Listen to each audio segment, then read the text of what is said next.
觉得他比较像阳光普照的他。哦天哪！我翻到他高一的照片呢。KTV 唱歌，他点了很多首林宥嘉的歌。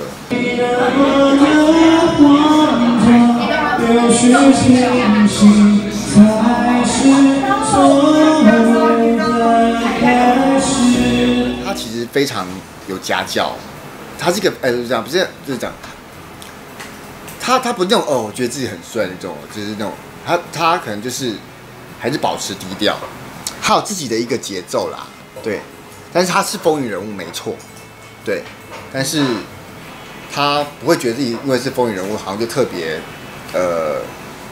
高调那种。他其实是蛮低调。高中毕业以来，大家都进入这个娱乐圈嘛，然后大家这样子殊途若同归，还是在这里碰到。我们见面的时候其实蛮开心的，就是有种老朋友相见的感觉。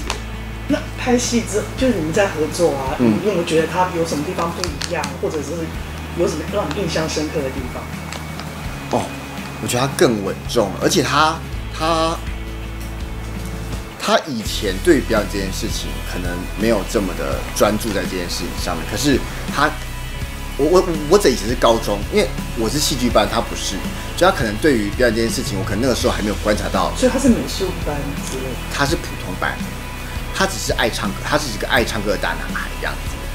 然后到我们有一次在拍《想见你》的时候，我们住在一个宿舍里面。我们在一个宿舍书画。然后我们就先说话，我们两个就先在楼下这样聊天，就我们两个人。然后他跟我聊了很多电影，他好爱看电影，而且是那种一些影展片、文艺片，然后或者是一些经典片。他其实比大家想象中的更热爱影像就电影啊跟表演艺术这一块。我觉得他比较像阳光普照的他。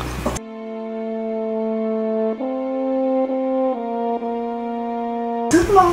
他本人是那么文青的。他是个文青，但是这个文青是那种不带负面的那种文青，是真的他是一个很有内容的人。我觉得就是要再等他去挖矿，因为这看过蛮多电影，而且是一些大家都你一讲，可能是一些影评人才会知道的电影。我真的觉得有一哦天哪！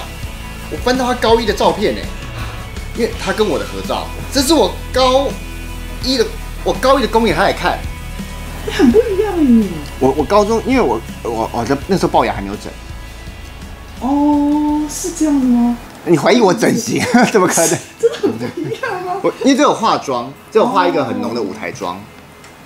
他蛮喜欢林宥嘉的歌，然后那个时候我们高中的时候是星光一班，那时候林宥嘉刚出来，很红，然后大家一定会心有所属，喜欢谁嘛。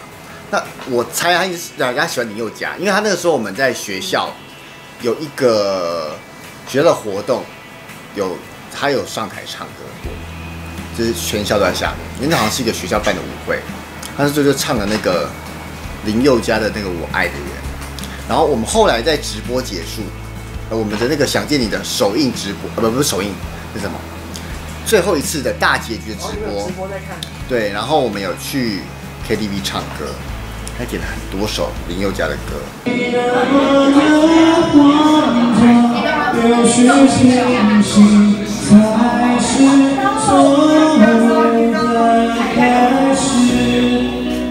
不需要，也不重要，做一个